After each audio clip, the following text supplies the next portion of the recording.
স্তরে চলে যায়। What is the evidence? তার দলিল কি, প্রমাণ কি?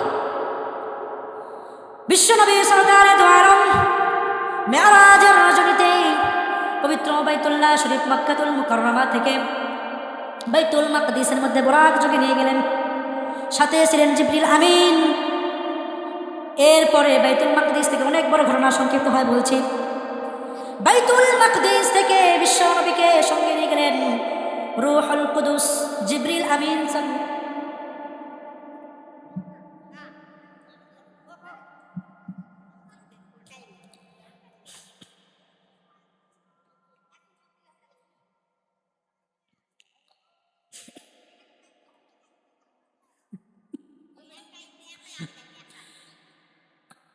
জিবরিল আমিন বিশ্ব নবীর সঙ্গে বাইতুল্লাহিল মাকদিস বাইতুল মুকাদ্দাস থেকে ঊর্ধ্ব ভবনে চড়তে শুরু করলেন।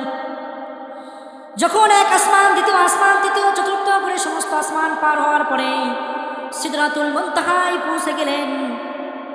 এরপর বিশ্ব নবীকে জিবরিল আমিন বললেন, ইয়া হাবিবাল্লাহ, ইয়া রাসূলুল্লাহ, এই সিদরাতুল মুনতাহায় হলো আমার শেষ ঠিকানা, দা বর্ডার এরিয়া, আমার শেষ সীমানা। এর উপরে আমি 1 ইঞ্চি পরিমাণ যেতে পারবো না। এরপর বিশ্বনবী সরদারে দো আলম একা একা আল্লাহ রাব্বুল আলামিনের সান্নিধ্য অর্জন করার জন্য চলে গেলেন। এখান থেকে মুহাদ্দিসিন একরাম বলে থাকেন, জিবরিল আমিনের মতো একজন মহান ফেরেশতার যেখানে গিয়ে পথ চলা শেষ, বিশ্বনবীর সেখান থেকেই পথ চলা শুরু। অর্থাৎ আজ পর্যন্ত যদি কোনো মানুষ নেক আমল করতে পারে, আল্লাহ তাআলা নৈকট্য অর্জন করতে পারে, তাহলে তার মর্যাদা ফেরেশতাদের চেয়েও বেশি হতে পারে। আর যদি মানুষ আল্লাহর অবাধ্য হয়, আল্লাহ তাআলার হুকুম আদেশ না মানে, তার মর্যাদা চতুষ্পদ জানোয়ারের চেয়েও নিকৃষ্ট হয়ে যায়। প্রমাণ কি? ওয়ালাহুম আ'য়ুনুন লা ইউবসিরুনা বিহা। আল্লাহ সুবহানাহু ওয়া তাআলা পবিত্র কোরআনুল কারীমের মধ্যে বলেন, আমি কিছু বান্দাদেরকে চোখ দিয়েছি, তারা চোখটাকে ভালো কাজে ব্যয় করে না, বরং আমার অনিষেধ কাজগুলি তারা করে। ওয়ালাহুম আযানুন লা ইয়াসমাউনা বিহা।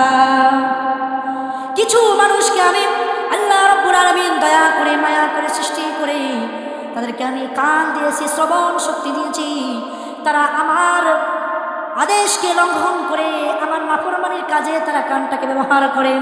ওয়ালাহুম কুলুবুন লা ইয়াকিলুনা বিহা। এবং তাদেরকে আমি অন্তর দিয়েছি, এই অন্তর আত্মা দ্বারা তারা ভালো কিছু কল্পনা করতে পারে না, এই অন্তরটা আর হৃদয়টাকে তারা ভালো খারাপ কাজে লাগিয়ে দেয়। তাহলে তারাকে উলাইকা কাল আনআম, এই সমস্ত মানুষরা হলো চতুষ্পদ জানোয়ারের মতো। বালহুম আদাল, চতুষ্পদ জানোয়ারকে তো আমি নিকৃষ্ট করে বানাইছি, তাদের জন্য জান্নাত জাহান্নাম থাকবে না, তাদের চেয়েও এই মানুষগুলি নিকৃষ্ট। মুসলমান ভাইরা আমার, কথাগুলি দিল দিয়ে বুঝবেন। যদি মানুষ ইবাদত করতে পারে, আল্লাহর নৈকট্য অর্জন করতে পারে, ফেরেশতাদের চেয়েও তাদের মর্যাদা বেশি হয়ে যায়। আর যদি আল্লাহর নাফরমানি করে, তাহলে হাইওয়ান জানোয়ারের চেয়েও তার মর্যাদা নিচে চলে যায়। সম্মানিত ভাইরা আমার, পবিত্র কোরআনুল কারীমের মধ্যে আল্লাহ রাব্বুল আলামিন 9টি আফসোসের কথা উল্লেখ করেছেন, যে আফসোসগুলি মানুষ মৃত্যুবরণ করার পরে করবে। পৃথিবীতে অনেক সময় আমাদের এমন কোনো কিছু বিষয় সামনে আসে যে কারণে আমরা আফসোস করি, পরক্ষণে এমন কোনো সুসংবাদ আসে যে আফসোসের কথাও আমরা অনেক সময় ভুলে যাই। কিন্তু আল্লাহ রাব্বুল আলামিন পবিত্র কালামুল্লাহ শরীফের মধ্যে 9টি আফসোসের কথা উল্লেখ করেছেন, যে এই আফসোসগুলি এমন আফসোস, একজন মানুষ যদি আল্লাহর নাফরমানি করে পৃথিবী থেকে বিদায় নেওয়ার পরে সেই আফসোসগুলি করবে। কিন্তু পরকাল এমন একটি জায়গা, যতই তুমি আফসোস করো না কেন, এই আফসোস থেকে পরিত্রাণ পাওয়ার কোনো সুযোগ নেই। তেমনি একটি আফসোস পবিত্র কোরআনুল কারীমের মধ্যে আল্লাহ তাআলা বলেছেন, একটি ঘটনার দিকে ইশারা করে বিশ্ব নবী দরবারে গিয়ে একজন মানুষ ঈমান আসলো